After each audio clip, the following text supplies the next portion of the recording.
kenapa misalnya ada kemungkinan koreksi terhadap RKAT kita.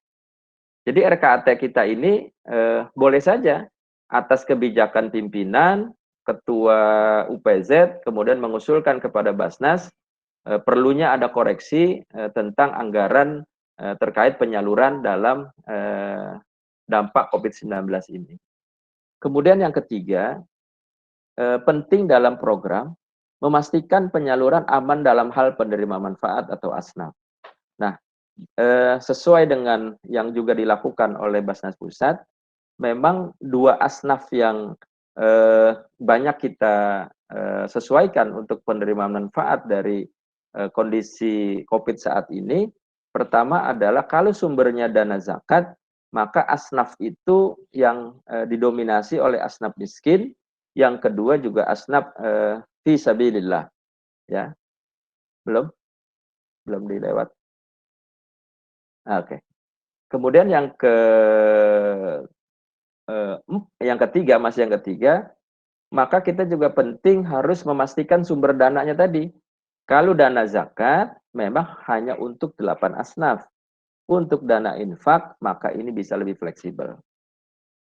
Poin keempat dalam program adalah kita harus bisa mengemas kegiatan penyaluran tidak dalam bentuk simbolis. Jadi kadang-kadang kita suka, mohon maaf misalnya memahami penyaluran itu untuk mempublish kepada muzaki, kepada masyarakat, kita ambil dokumen untuk serah terima secara simbolis. Tapi menurut saya hemat dalam program ini, strategi program pada saat penanganan COVID seperti ini, usahakan pengemasan penyaluran itu dalam bentuk bahwa kita ini bekerja, bukan sekedar menyalurkan.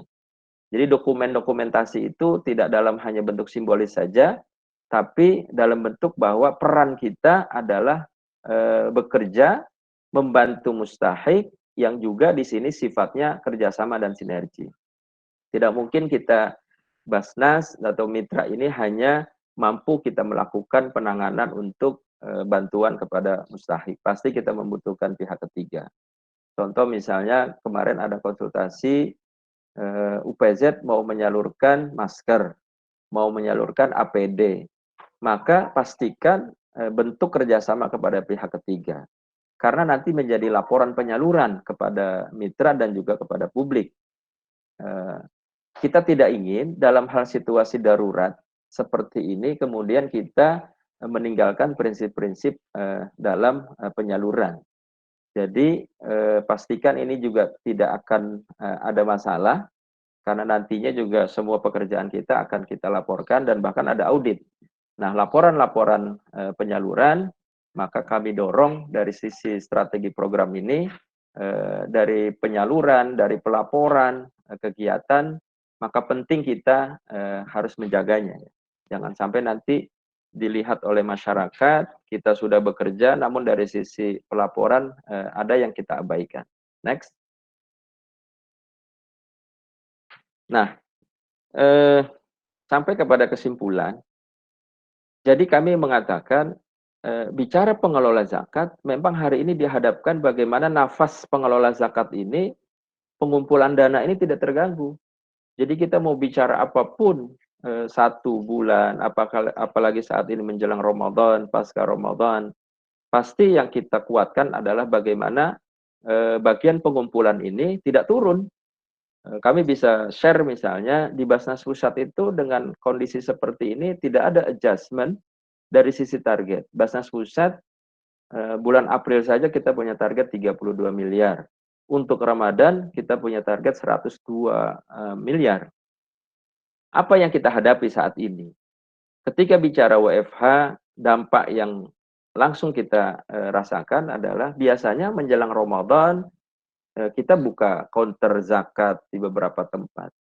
Nah, oleh karena itu pengelolaan SIS yang pertama adalah kita harus kembali kepada ruh kita, khususnya di bagian pengumpulan. Pertama adalah gerakan kita terus-menerus bahwa intinya adalah kita menegakkan gerakan dakwah. Orang berdakwah berarti selalu kita sampaikan dalam sisi ajakan-ajakan, mengajak dalam situasi apapun, berperan aktif, bahkan bisa lebih kuat. Jadi WFH ini sebetulnya ada semacam poin positif. Ketika kita selama ini bekerja di kantor, kita bisa menyapa muzaki dengan kunjungan langsung, tetapi gerakan dakwah ini tidak mengurangi daripada peran kita sebagai amil. Yang kedua, penguatan layanan muzaki dan mustahik. Karena core-nya pengelola zakat ini adalah dua. Memastikan tidak turunnya speed kita, semangat kita kepada layanan muzaki kita, dan juga kepada mustahik. Nah, dua ini dari sisi penegakan gerakan dakwah dan juga penguatan layanan, maka dapat kami simpulkan, kalau kita ingin menjaga pengumpulan dari sisi kelembagaan yang berbasis UPZ, mohon memang rumus komunikasi ini kemudian dengan layanan dan program, kalau 3 poin ini bisa kita jaga, insya Allah dana ini atau ZIS ini atau DSKL ini insya Allah tetap bisa kita dapatkan. Indikator ini, 3 poin ini yang kami jaga, dan alhamdulillah memasuki bulan kedua WFH di Basnas Pusat, ini alhamdulillah tidak ada perubahan ya, hanya ada pergeseran waktu saja. Tapi karena komunikasi kami jaga, layanan juga kami jaga, dan bahkan program teman-teman di pendistribusian dan pendayagunaan ini sebagai garda terdepan untuk melaporkan kegiatan penyaluran kepada para muzaki dan kepada masyarakat. Dan ini sejalan dengan tujuan pengelolaan zakat, yaitu meningkatkan efektivitas dan efisiensi pelayanan dalam pengelolaan zakat. Efektivitas ini artinya harus ada efeknya memang. Kalau kita mau mengelola zakat, menyalurkan zakat, mengumpulkan zakat, ada efeknya enggak kepada muzaki kalau ini bicara pengumpulan. Kalau ini bicara kepada penyaluran, ada enggak efeknya?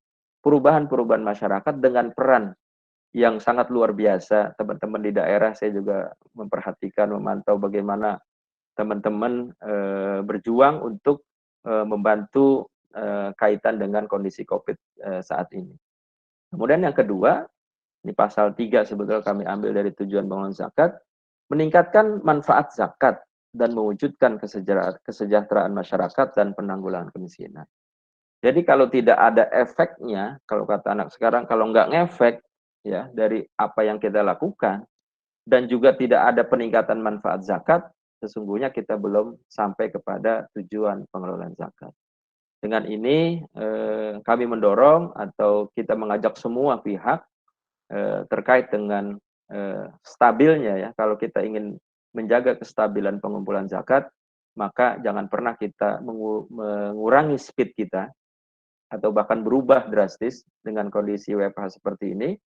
Tetap kita jaga komunikasi, tetap kita jaga layanan, dan juga tetap kita jaga program dalam hal penyaluran. Demikian Ustadz, untuk moderator kali ini saya serahkan, dan kita bisa diskusi lebih lanjut. Terima kasih. Subhanallah. Terima kasih Ustadz Faisal, waktunya sangat efektif untuk memberikan pencerahan pada kita. Jadi ada rencana kontingensi yang harus dipersiapkan sejak awal untuk membangun strategi komunikasi, strategi layanan, dan yang paling penting adalah strategi program di masa COVID-19 ini. Ya. Saya melihat banyak peserta yang sudah mulai ingin menyampaikan pertanyaan. Ada dari Riau, ada dari Boyolali, Yogyakarta, Sulawesi Selatan, dari Malang, dari Kalimantan Selatan, Sulawesi Utara, Banjarmasin, Jember. Dipersilahkan, mungkin ada yang akan mengawali terlebih dahulu. Silakan, Ustaz. Ya, silakan.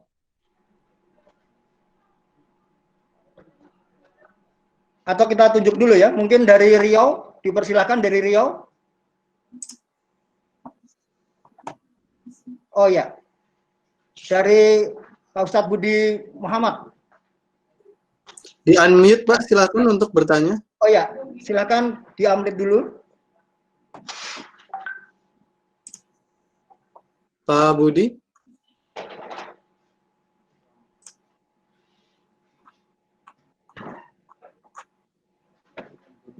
Oh ini Pak Budi Muhammad memohon untuk diulang kepada Al Mukarrom tentang ruhul pengumpulan.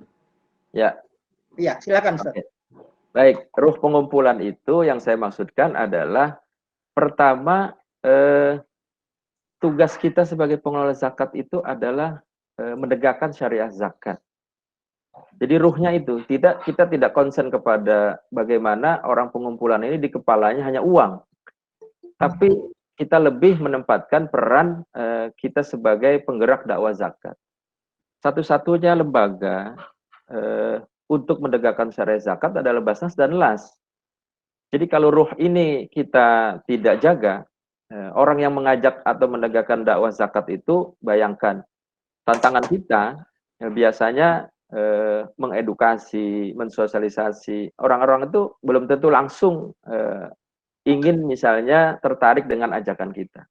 Nah, bagaimana kalau orang-orang dai ini, penegak syariah zakat ini, memang terus-menerus kita menyampaikan ajakan ini. Tidak dalam kondisi COVID pun, peran kita sebagai orang pengumpulan ini adalah ruhnya menegakkan syariah dakwah zakat. Maka semangat ini dari berbagai macam situasi, kemudian terus kita upayakan agar tim ini selalu optimis. Tidak boleh orang pengumpulan itu terlihat misalnya pesimis. Bayangkan kalau orang pengumpulan ini pesimis, yang lain akan lebih pesimis lagi. Karena bagaimana misalnya memberikan semangat kepada teman-teman yang lain. Yang kedua adalah ruh dari pengumpulan ini adalah memberikan layanan. Jadi orang pengumpulan itu memastikan selain tadi dakwah zakatnya juga terus kita tegakkan, yang kedua adalah tidak boleh lemah dari sisi layanan. Bagaimana misalnya melayani muzaki, kalau kami sebut melayani donatur itu tiga sisi. Sebelum mereka berdonasi, ini juga perlu kita layani, maka kenapa misalnya kita ada informasi untuk ajakan, untuk sosialisasi zakat. Karena orang sebelum berdonasi juga harus dilayani. Melayaninya dengan senyum, melayani dengan baik, informasi kemudahan salurannya seperti apa. Itu yang pertama. Yang kedua, pada saat muzaki itu melakukan menunaikan zakatnya, ini juga tetap kita harus jaga layanannya. Yang ketiga adalah pasca mereka berdonasi, ini juga tetap kita jaga. Maka dua ruh yang harus tetap kita jaga, yaitu adalah menegakkan dakwah syariah zakat, layanannya juga tetap bisa kita jaga. Jangan sampai orang berzakat, berdonasi pertama dan terakhir, karena melihat layanannya misalnya kurang baik dan lain sebagainya. Demikian Pak, tambahan terkait dengan ruh pengumpulan. Ya, selanjutnya ada pertanyaan dari Bogor. Apakah ada strategi khusus untuk pengumpulan zakat fitrah di masyarakat di pandemi COVID-19 ini, Ustaz? Iya, menarik nih. Memang beberapa sudah banyak konsultasi ke Basnas terkait dengan strategi penanganan zakat fitrah. Zakat fitrah pertama adalah memang ini potensi yang hanya ada di bulan suci Ramadan. Jika UPZ mampu melayani, maka sebelum masuk satu Ramadan, strategi pertama adalah menyiapkan informasi lengkap kepada masyarakat, kepada para donatur, kepada para muzaki. Karena kebingungan juga kalau biasanya mereka datang ke masjid, khawatir misalnya masjidnya tidak membuka layanan di masjid karena sementara ditutup, maka sampaikan informasi sebelum masuk Ramadan. Ini ada kesempatan beberapa hari yang biasanya kita menyampaikan tentang tarhib Ramadan, menyiapkan menyambut datangnya Ramadan, maka sampaikan juga informasi terkait dengan kemudahan layanan zakat fitrah. Maka tadi saya sampaikan layanan ini dari sisi kepada muzaki kita harus kreatif. Misalnya membuat kemudahan saluran, cukup misalnya muzaki ini bisa menunaikan zakat fitrahnya melalui QR code. Ketika misalnya mereka melakukan pembayaran melalui sistem QR code, ini sudah masuk dana yang diterima oleh Basnas atau oleh mitra UPZ. Yang kedua, dalam situasi seperti ini juga jangan sampai nanti kan mendorong efektivitas nih, karena sekarang ini isu orang dilarang mudik dan lain sebagainya, ini juga menjadi perhatian kita. Kalau kita lihat di Jakarta, ini kalau misalnya nanti pengumpulan zakat fitrah yang selama ini basisnya di masjid, ini sudah bisa kita pastikan kemudahan informasi kemana, melalui rekening apa, ini juga harus betul-betul dipersiapkan sejak dini. Yang kedua, bukan hanya zakat fitrah, termasuk misalnya ketentuan jumlah zakat fitrah itu sendiri, membayar fidyah itu berapa, ketentuannya tahun ini. Kemudian konsultasi terkait dengan online. Jadi kita tidak hanya berhenti sampai kepada menerima dana, tapi sudah kita siapkan saluran konsultasi kepada seluruh mitra UPZ ketika mereka nanti kebingungan atau butuh konsultasi kepada kita. Demikian. Wah, subhanallah. Jadi bayar fidyah sekarang bisa online ya Ustadz ya? Bisa, Pak. Fidyah digital. Wah, Bisa. Kita lanjutkan dengan pertanyaan dari Pontianak. Ini Ustadz Nasrullah menanyakan, kami dari Kota Pontianak sudah memberikan SK 200 UPZ di masjid, non-masjid dan sebagainya. Bagaimana ini strateginya dalam masa pandemi COVID-19 ini Ustaz? Dipersilakan, Ustaz. Baik. Untuk para UPZ berbasis masjid, pertama buatkan satu koordinasi yang khusus saya kira, karena kita juga di beberapa UPZ yang berbasis masjid di daerah yang lain, ini saya dorong untuk membuat komunikasi grup khusus, karena nanti informasi ini cukup satu arah, ya, satu pintu maksud saya dalam bentuk grup. Yang kedua, tadi ketika bicara masjid, boleh nggak atau dengan kondisi seperti ini bagaimana jamaah kemudahan untuk melayani saluran. Nah, maka kita harus bisa menjadi fasilitator mereka. Salah satunya kita dorong semua layanan zakat fitrah berbasis masjid atau donasi yang memang selama ini didapatkan dari UPZ masjid, itu dilahirkan saluran-saluran yang kita sebut tadi dengan layanan digital. Jadi memang ini keharusan kita menyesuaikan dengan kondisi seperti ini. Terutama saluran konsultasi. Jadi supaya misalnya kita serempak memberikan layanan satu informasi ketentuan zakat fitrah, kapan mulai kita galang, kapan mulai kita terima, kemudian jam-jam kerja, penting kepada jamaah, misalnya informasi itu. Nah, kalau kita punya satu mekanisme yang katakan ada wadah komunikasi yang baik, saya kira ini akan menjadi efektif layanan kita kepada UPZ yang berbasis masjid tadi. Ya. Terima kasih Ustadz. Kita lanjutkan menjawab pertanyaan dari Kalimantan Selatan ini Ustadz. Siap. Bagaimana dengan adanya sebagian UPZ yang penyalurannya itu langsung tanpa berkoordinasi dengan Basnas daerah? Aduh, gimana ini? Iya. Namanya UPZ ya. Harusnya UPZ itu kan mitranya Basnas. Jadi adanya kegiatan mitra UPZ itu karena ada SK dari Basnas. Nah, kita tidak menginginkan ada koordinasi di luar Basnas. Jika UPZ ini sudah di SK-kan oleh Basnas, saya kira kita harus kembali kepada mekanisme di dalam Perbasnas. Kemarin ada dari BUMN misalnya, saya contohkan. Salah satu UPZ BUMN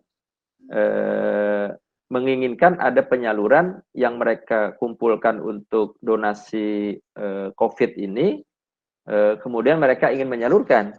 Akhirnya kita jelaskan bahwa ini akan menjadi temuan ketika penyaluran dilakukan tanpa mereka menyetorkan terlebih dahulu kepada Basnas, ini akan ada temuan. Maka tadi saya ingatkan dari sisi program, ya, layanan itu, baik layanan maupun program, ini harus dijaga betul, jangan sampai nanti penyaluran niatnya sudah baik, tapi kita menyalahkan dari sisi pengelolaan atau pelaporan yang nanti akan menjadi temuan. Ini nanti akan punya masalah di akhir laporan. Seperti itu, Pak. Iya, jadi memang harus tetap berorientasi pada laporan dan auditnya ya Ustadz ya? Betul. Oke, ada pertanyaan lagi dari Kota Bogor. Bagaimana hukumnya zakat fitrah tetapi tidak menggunakan ijab kabul ini Ustaz. Oh, ya, Apalagi ya. nantinya membayarnya pakai QR kode kan atau transfer. Ya. Wah, ini bagaimana hukum bayar zakat begitu Ustaz? Zakat fitrah ya. Dipersilakan Ustaz. Oke. Ijab kabul itu dalam kaitan layanan pertama adalah menjadi kesempurnaan dalam akad penyerahan dari muzaki kepada amil.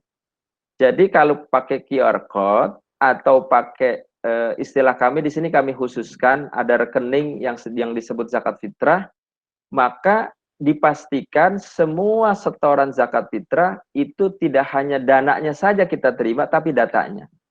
Sehingga ketika sudah ada data, itu kita konfirmasi kepada muzakinya untuk melakukan yang namanya doa.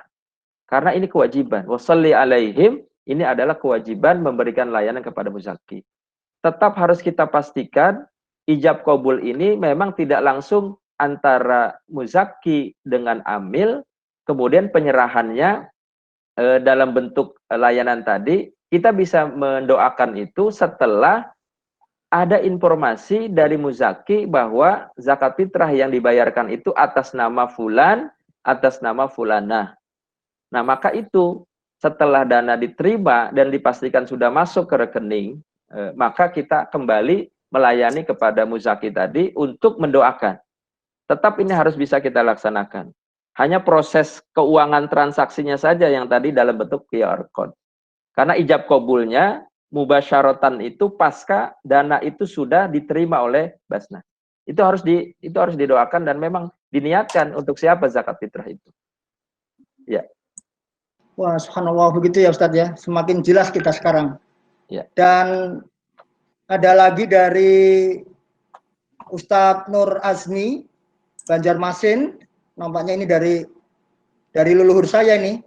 Saya adalah keturunan Datuk Kalampayan itu. Salam Ustadz Nur Azmi. Masya Allah. Bagaimana cara atau strategi memberikan pemahaman kepada UPZ masjid agar membuka lebih awal pengumpulan zakatnya termasuk zakat fitrah?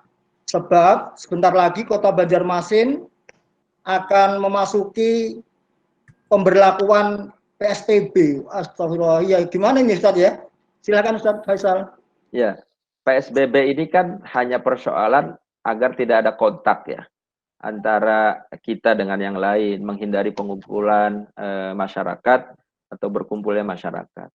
Itu tadi, kenapa kita jaga tetap upaya Basnas kepada mitra UPZ, maka kita rubah strategi tadi, yang tadinya masyarakat itu datang ke masjid, maka yang pertama adalah sejak dini sebelum Ramadan, pastikan informasi kepada masyarakat bahwa layanan di masjid saat ini dialihkan melalui online. Dan berlakunya zakat fitrah ya sesuai dengan syariah. Masuk 1 Ramadan, hari pertama puasa, menjelang maghrib, itu kan sudah boleh orang yang berpuasa, ya orang yang masuk kategori muzaki untuk membayar zakat fitrah per jiwa, itu sudah bisa kita terima. Maka itu informasi ini jangan terlambat. Kita ini kan sering terlambat. Orang sudah melakukan ini dan itu, kemudian karena perdebatan soal teknis dan lain-lain, maka masyarakat bingung, kami mau kemana nih? Sementara ada yang memang kita dorong, mudah-mudahan gerakan layanan zakat fitrah ini 1 Ramadan, ya ini kan sudah beberapa hari lagi nih, ini jangan sampai terlambat untuk masyarakat mendapatkan informasi. Maka itu strategi saluran alternatif kemudahan donasi itu seperti apa harus kita buka. Contoh misalnya, ada beberapa saluran yang masyarakat mudah mengakses kepada informasi itu. Contoh, kalau di kita memberikan satu pilihan-pilihan rekening. Yang mudah itu kita buat dalam bentuk virtual account. Jadi memastikan supaya tidak tercampur dengan rekening zakat kita yang lain. Jadi kita buka semacam tadi, kita juga membuka rekening sedekah itu melalui basis virtual account. Dana-dana masuk sudah dipastikan itu namanya ada dari mana saja. Nah, maka nanti orang layanan ketika ada dana masuk zakat fitrah, namanya sudah dipastikan siapa, itu kembali menghubungi kepada muzaki tadi untuk melakukan ijab kabul tadi. Demikian, Ustaz. Subhanallah, jawaban yang sangat menyejukkan dan insya Allah akan mengingatkan kita untuk segera membuka layanan sebelum PSBB. Ada pertanyaan dari Kabupaten Agam yang akan disampaikan langsung sebelum nanti kembali ke Bogor lagi ya. Silakan dari Kabupaten Agam. Terima kasih. Assalamualaikum, Yai. Woi, ini Ustadz saya nih, Ustadz. Apa kabar, Ustadz Dodi? Alhamdulillah sehat. Sehat, Yai. Alhamdulillah, alhamdulillah. Silakan, Ustadz. Oh, terima kasih. Assalamualaikum warahmatullahi wabarakatuh buat semua. Berkaitan dengan keadaan sekarang, Ustaz. Ya. Ada beberapa UPZ atau muzaki yang menyalurkan zakat yang kepada kita, tapi mereka berharap untuk penyaluran tersebut kita membelikan APD, baik itu semacam baju hazmat atau hand sanitizer atau masker yang saat ini sangat langka. Bahkan kalau kita cek di rumah sakit atau puskesmas pun langka, Ustaz. Jadi mereka berharap kita untuk membantu menyalurkan ke rumah sakit gitu. Ya. Ini gimana ini, Ustaz, secara regulasinya? Mungkin itu saya sebentar, Ustaz. Oke, baik. Terima kasih, Ustaz Dodi. Assalamualaikum. Pertama, memang seperti tadi saya sampaikan di awal ya, presentasi tadi, potret dari mitra-mitra UPZ, hampir 90% bantuan ini, yang pertama adalah bantuan kedaruratan. Saya sebut kedaruratan karena memang kebutuhan APD dan sejenisnya itu dibutuhkan saat ini, mereka langsung pakai, mereka langsung praktekkan. Bagaimana caranya membangun atau melayani kepada mitra ini? Pertama, buat berita acara, Pak. Jadi berita acara penyaluran ini harus terpisah, bahwa kebijakan yang diajukan oleh UPZ kepada Basnas ini tertulis. Supaya nanti pada saat kita membuat laporan, lampiran berita acara ini juga terlampir. Yang kedua adalah jangan sampai dana zakat yang mereka kelola terus untuk disalurkan ini kemudian memastikan penyaluran itu penerima manfaatnya, kan rumah sakit itu sebagai fasilitator sebetulnya, bukan penerima bantuan. Jadi fasilitator untuk menyampaikan amanah bantuan dari dana zakat kepada para pasien atau tenaga medis. Kalau APD ini tujuannya kepada tenaga medis juga disebut di berita acara itu. Karena misalnya bantuan kita APD dan sejenisnya untuk tenaga medis. Atau ditambahkan bukan hanya tenaga medis tapi kepada pasien. Berapa yang dialokasikan untuk tenaga medis, berapa yang dialokasikan untuk pasien. Dokumen ini harus ada. Jadi tidak sekedar tadi simbolis kita menyalurkan barang tadi, transfer atau dibawa kepada penerimanya, kemudian kita ambil dokumentasinya, kemudian selesai. Jadi pastikan itu. Yang kedua, memastikan sumber dana. Jadi Basnas juga harus bisa memperhatikan dana yang disalurkan itu sumbernya apakah murni dari dana zakat saja, atau misalnya ini kita ambil dari dana infak. Kan sepakat kalau dari dana infak kita bisa lebih fleksibel. Tambahan membuka pengumpulan dari Basnas, dari mitra-mitra UPZ, saya menyarankan untuk membuka tadi dompet kemanusiaan atau dompet sedekah. Karena keterbatasan dana zakat juga pastinya lama-lama kita akan terbatas juga dana kita. Nah, perdebatan ini jangan sampai nanti tujuannya membantu, tapi jadi perdebatan. Apakah misalnya dana zakat itu akhirnya bisa semua bisa mendapatkan, padahal asnafnya hanya ada 8. Seperti itu, Ustaz tadi. Waduh, ini kalau sedikit, Ustaz. Kalau asnafnya masuk asnaf apa itu, Ustaz? Fisabilillah ya. Kalau yang mana? Yang kalau kita bantu APD tadi, Ustaz. Iya, fisabilillah. Karena kita gerakan untuk membangun kepercayaan publik ya kepada lembaga zakat. Jadi ada gerakan dakwah kita, bahwasanya memang amanah dari para muzaki kita sampaikan untuk tadi memberikan satu layanan kepada masyarakat. Demikian, Ustaz. Siap. Syukur Ustaz, jazakumullah Afwan, khair. Afwan, Assalamualaikum. Ustaz. Assalamualaikum. Ya, Afwan. Dan ini nampaknya mau berakhir, tapi masih ada 3 pertanyaan ini. Dari Ustadz Nasrullah, Pontianak, bagaimana kebanyakan muzaki yang bayar zakat fitrah tidak terbiasa dengan online, Ustadz?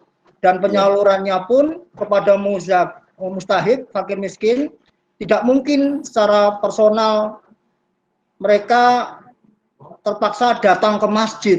Waduh, gimana ya ini? Silakan, Ustaz. Ya, ya. Memang masyarakat kita pilihan kondisi seperti ini tidak bisa dihindarkan. Seandainya, ini sih pendapat saya, seandainya di Kalimantan, di Ustaz Nasrullah sebetulnya ini bisa menjadi apa namanya pilihan saja sih, tidak harus mutlak dijalankan. Seandainya ada masyarakat yang tetap ingin menyalurkan pembayaran zakatnya langsung ke masjid, dibuatkan skema waktu dan jam layanannya saja, termasuk persyaratan. Kalau nanti di sana dimungkinkan misalnya layanan itu dibuka di luar masjid, ya artinya tetap di masjid tapi kita di luar masjid, di kantor, tapi dengan sistem jam kerja yang tertentu, memberikan persyaratan misalnya jarak untuk pembayaran, kemudian persyaratan wajib bermasker dan lain sebagainya. Karena kalau ini mereka tetap dalam tanda kutip merasa kurang srek ya, kalau misalnya apalagi nggak aware dengan sistem online, ya kita harus bisa melayani itu. Nah, tetapi ini memungkinkan nggak kondisi di pengurus Basnas sendiri nanti dalam melayani muzaki yang datang. Pasti kalau ada PSBB, ini menjadi perhatian juga dari pemerintah. Nah, edukasi dan sosialisasi ini maka penting kita lakukan. Misalnya, kalau ini Basnas Provinsi, saya kira kita bisa minta dukungan kepada MUI setempat. Kemudian juga kita bisa koordinasi terkait dengan bagaimana masyarakat yang tidak siap dengan pembayaran semacam online seperti ini. Misalnya karena gagap teknologi, pilihannya, ya saya pengennya bayar langsung karena terasa dan lain sebagainya. Paling disiasatinya dari sisi praktek pembayaran itu, kita informasikan misalnya membayarkan zakat, kita buka pada sesi jam-jam tertentu, dan itu pun kita batasi dari sisi tadi jaraknya dan lain-lain. Ini harus kita siapkan memang di ruang kerja kita ketika masyarakat memilih tetap untuk hadir. Tapi rasanya memang kalau saya melihat kalau di daerah sudah diberlakukan PSBB, memang agak-agak susah ininya kondisinya. Di Tangerang Selatan sendiri, di wilayah kami ini Ustadz Nasrullah, ini terkait dengan kesadaran masyarakat ini memang belum sepenuhnya merasakan kondisi harus diam di rumah, tidak kumpul itu memang agak-agak sulit, memang perlu pelan-pelan. Saya mendoakan semua teman-teman di Basnas daerah, terutama di masjid memang. Di masjid ini, ya tapi kan tidak ada yang tidak mungkin, qadarullah, mudah-mudahan dengan adanya doa-doa kekuatan kita, walaupun ini 4 hari lagi, tapi kalau Allah berkehendak wabah pandemi ini sudah selesai, mudah-mudahan kita bisa memasuki dan menjalankan ibadah Ramadan penuh dengan keberkahan dalam suasana yang bisa kita berkumpul seperti sebelumnya. Demikian. Allah, amin, amin ya Rob. Ini rasanya ingin meneteskan air mata ya Ustadz ya. Ramadan seperti ini. Ada pertanyaan dari Ustadz Hidayatullah. Bagaimana strategi lending dalam kondisi PSBB karena ada keterbatasan pendataan mustahik, Ustadz? Dan penyalurannya bagaimana? Terima kasih. Strategi lending itu apa? Penyaluran maksudnya? Iya, betul. Bisa diulang? Keterbatasan data mustahiknya, Ustadz. Oh ya, oke, baik. Jadi terkait dengan penyaluran, kita kalau di Basnas Pusat dengan kondisi seperti ini, memang ada bagian yang harus kita pastikan, atau istilah kita ada yang di BKO-kan. Mau kita pusatkan penyaluran ini ada di garda layanan aktif Basnasnya, atau ini murni di bawah langsung pendistribusian dan pendayagunaan. Memang potret atau memastikan data mustahik ini dengan kondisi pandemi ini agak sulit, karena kita kan juga tidak ada ke lapangan langsung. Pertama adalah memastikan informasi ini valid. Jadi informasi valid itu rekomendasi dari mustahik atau dari teman-teman di lapangan ini bisa menginformasikan bahwa sesungguhnya ini adalah bagian yang berhak menerima zakat.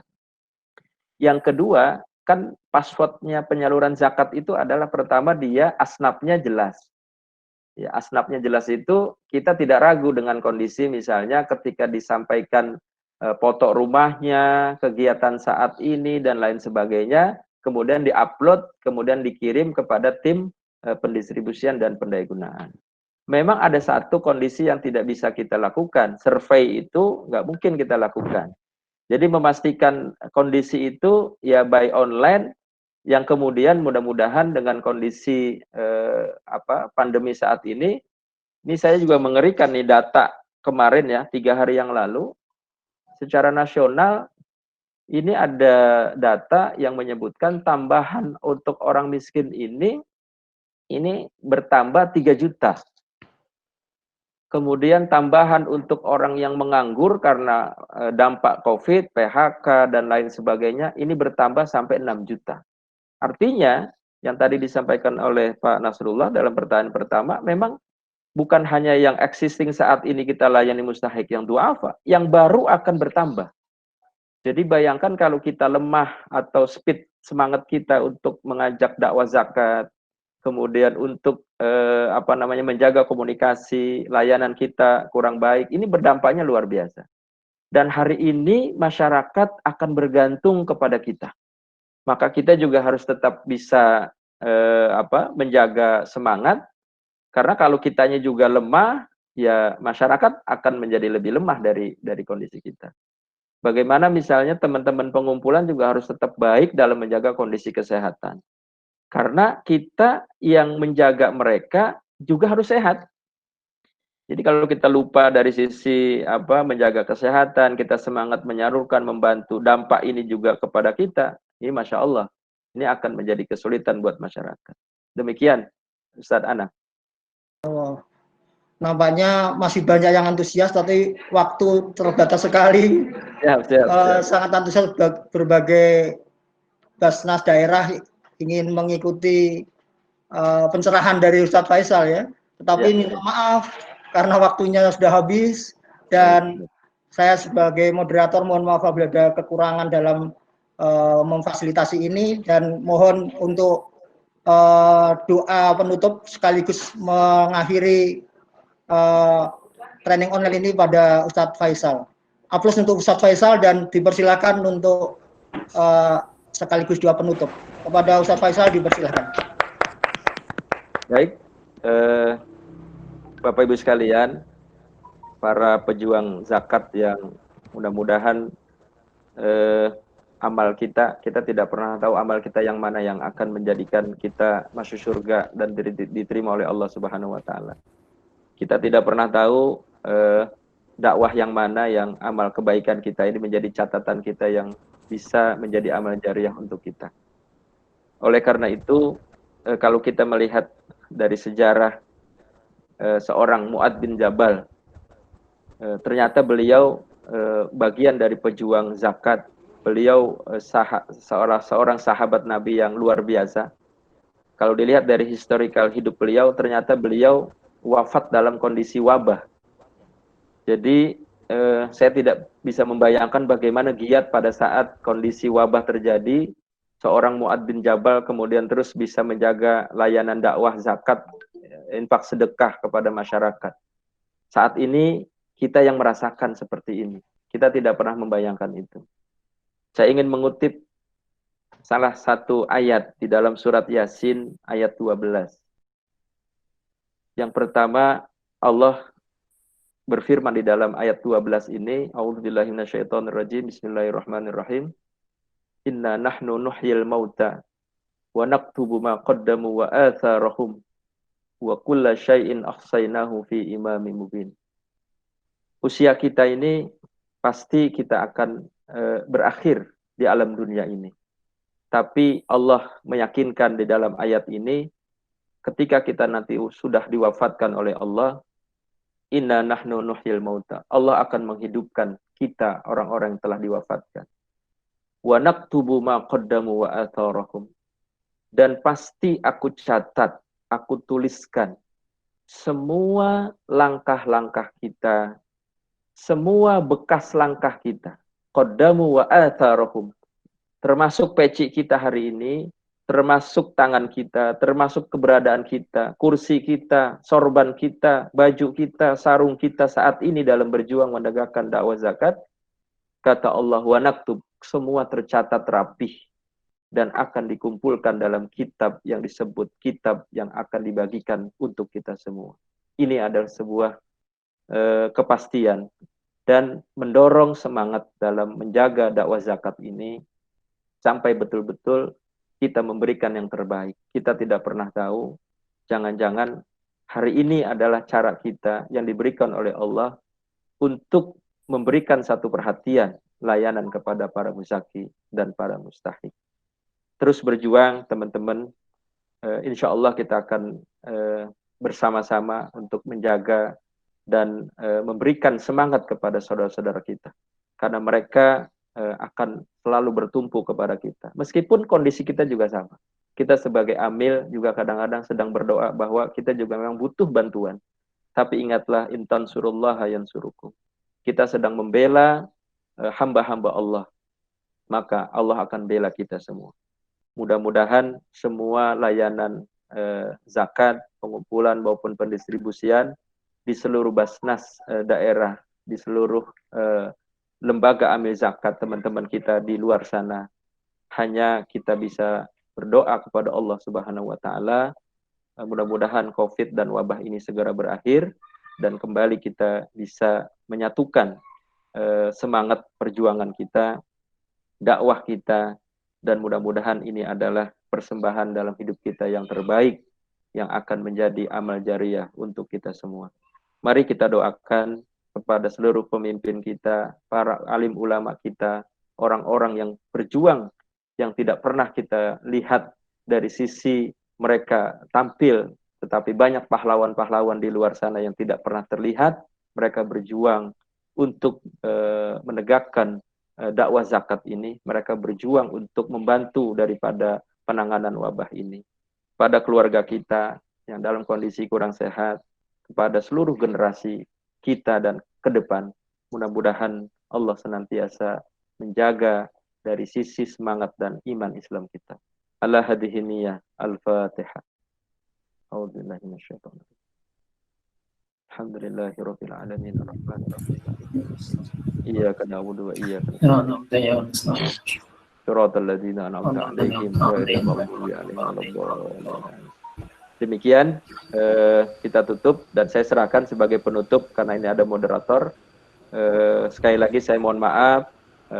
Selamat menjalankan ibadah puasa. Mohon maaf lahir batin kepada seluruh teman-teman pejuang zakat di mana saja berada. Mudah-mudahan Ramadan tahun ini adalah Ramadan yang terbaik dalam hidup kita. Mohon maaf, mohon izin dan terima kasih kepada Pak Tito yang memfasilitasi kegiatan training online ini. Mudah-mudahan teman-teman semua dalam kondisi sehat walafiat. Terima kasih. Wassalamualaikum warahmatullahi wabarakatuh. Waalaikumsalam warahmatullahi wabarakatuh. Terima kasih. Dipersilakan Mas Kukuh untuk melanjutkan, mungkin ada evaluasi atau yang lain dari moderator. Saya kira udah cukup, tadi langsung ditutup oleh Ustadz Faisal. Dipersilakan Mas Kukuh. Baik Pak, mungkin sudah ditutup ya acara pelatihan untuk siang hari ini, dan untuk hari besok nanti kita akan share untuk poster dan materi selanjutnya yang akan kita adakan untuk hari besok. Mungkin Pak Tito ada tambahan Pak? Saya tidak ada, saya hanya ingin mengucapkan jazakallah khairan katsiran kepada guru kita, Ustadz kita, Haji Faisal Qasim. Mudah-mudahan tetap sehat, tetap semangat. Bisa kita lalui juga Ramadan ini dengan Ramadan yang terbaik. Untuk kalian para peserta juga saya ucapkan terima kasih atas atensinya, atas perhatiannya. Jadi kita masih akan banyak training-training di hari-hari ke depan. ada yang masih kita berikan dalam bentuk free, ada juga nanti yang ada berbayar. Banyak juga kegiatannya ke depan, jadi saya berpesan kepada seluruh Basnas provinsi maupun kabupaten kota untuk stay tune memantau jadwal-jadwal kegiatan yang Lemdiklat laksanakan ke depannya. Mungkin itu saja. Sekali lagi jazakallah khairan katsiran dari kami, Lembaga Pendidikan dan Pelatihan Badan Amil Zakat Nasional. Assalamualaikum warahmatullahi wabarakatuh. Waalaikumsalam warahmatullahi wabarakatuh.